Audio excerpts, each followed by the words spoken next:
Chiquillos, el día de hoy les contaré sobre la visita del joven Manuel, es decir yo, a la Orquesta Filarmónica del UNAM. Les contaré de las piezas musicales que presencié y no se pierdan la entrevista que tuve con un miembro de la audiencia al final. Empecemos. Bueno, este soy yo antes de entrar al concierto. Estaba emocionado. Bueno, entremos. Primero les contaré un poco sobre la orquesta. El sábado pasado tuve el placer de ir a la sala Nezahualcóyotl, uno de los recintos más icónicos de la Ciudad de México, para disfrutar de un concierto de la Orquesta Filarmónica de la UNAM. ¡Y qué experiencia! Para empezar, la FUNAM no es cualquier orquesta. Su historia comienza nada más y nada menos que en 1929, cuando maestros y alumnos de la Facultad de Música de la UNAM decidieron unirse para formar un pequeño conjunto musical. Imagínate la visión que tuvieron. Apenas unos años después, y en 1936, ya estaban tocando como profesionales. Durante el concierto pude apreciar la riqueza de los distintos instrumentos que conforman la FUNAM, cada uno con su propio color y textura.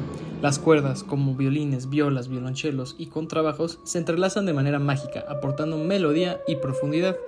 Los vientos madera, como flautas, oboes y clarinetes, añaden un toque suave y melódico, mientras que los vientos metal, como trompetas y trombones, destacan por su potencia y brillo. La percusión, con su energía y ritmos, transforma la atmósfera con un solo golpe. Finalmente, instrumentos como el arpa y celesta añaden un toque de ensueño y elegancia a la orquesta. Ahora sí, les hablaré de las piezas musicales que presencié en el concierto. El concierto comenzó con una pieza fascinante, The Light of the End, La Luz al Final, escrita por la compositora Sofía Gubaidulina.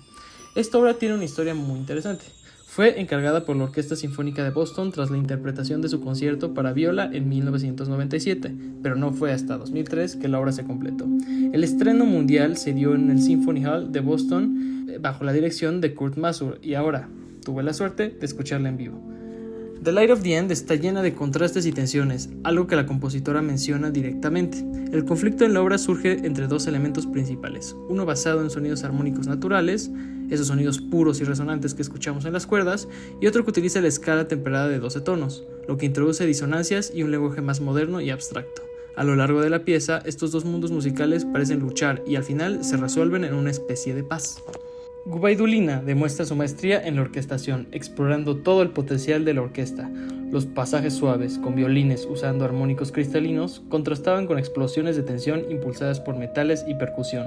La obra varía en tempos, pasando de lo meditativo a lo vertiginoso, reflejando un conflicto emocional. Las dinámicas van de lo sutil a lo poderoso, creando una lucha entre luz y oscuridad. Su manejo de texturas, desde solos delicados hasta masas sonoras envolventes, hizo de esta pieza una experiencia intensa y cautivadora. Después de la obra de Gubaidulina, el programa continuó con la monumental Sinfonía de Dante de Franz Liszt, basada en la Divina Comedia de Dante.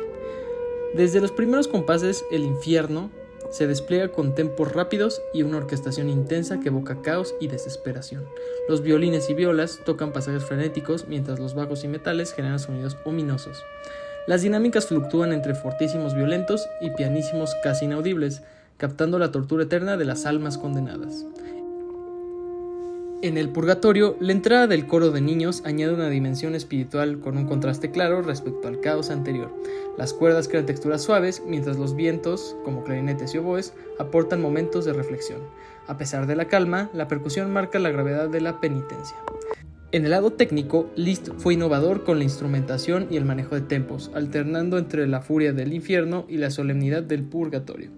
La sinfonía, concebida con un tercer movimiento sobre el paraíso, nunca se completó, dejando al público con una sensación de inacabado, como si el destino final estuviera más allá de la música. Ahora pasemos con la entrevista con uno de los miembros de la audiencia que muy amablemente aceptó ser cuestionado por mí. Vamos contigo, Manu de la entrevista. Hola, me encuentro aquí con... ¿Me puedes decir tu nombre, amigo? Me llamo José Ballesteros. Mucho gusto, José.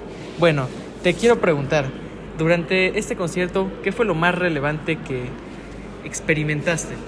Pues había leído que eran dos secciones.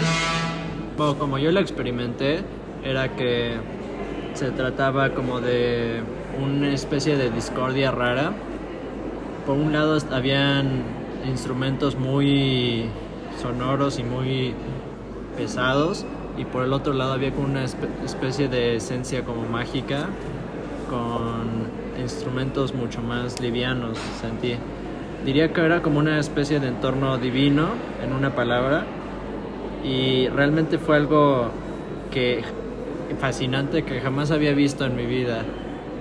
Digo, me emocioné un poco con esa primera canción y creo que eso fue lo que más saqué de ello, ¿no? Digo, la experiencia misma. Digo, porque de eso no se trata los conciertos así, solo de la misma experiencia. No sé, eso es lo que yo pienso. Resuelto tu duda de Claro que era que lo sí. más relevante. Claro que sí. Muchísimas gracias. Espero Sale. tengas buena noche. Nos vemos. Sale, pronto. cuídate, amigo. En conclusión, mi experiencia en la sala Nezahualcóyotl para escuchar la Orquesta Filarmónica del UNAM fue profundamente enriquecedora.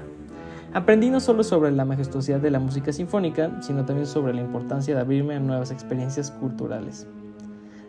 Algo que sí no me esperaba de verdad fue la implementación de un coro. Cuando vi a los niños entrando y poniéndose a un lado de la orquesta en el escenario, la verdad es que me emocioné.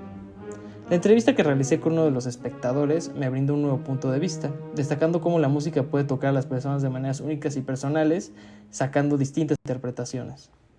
Esta interacción me inspiró a reflexionar sobre mi propia apreciación musical y me dejó con el deseo de regresar a disfrutar de otro concierto sinfónico, esta vez explorando diferentes obras y compositores.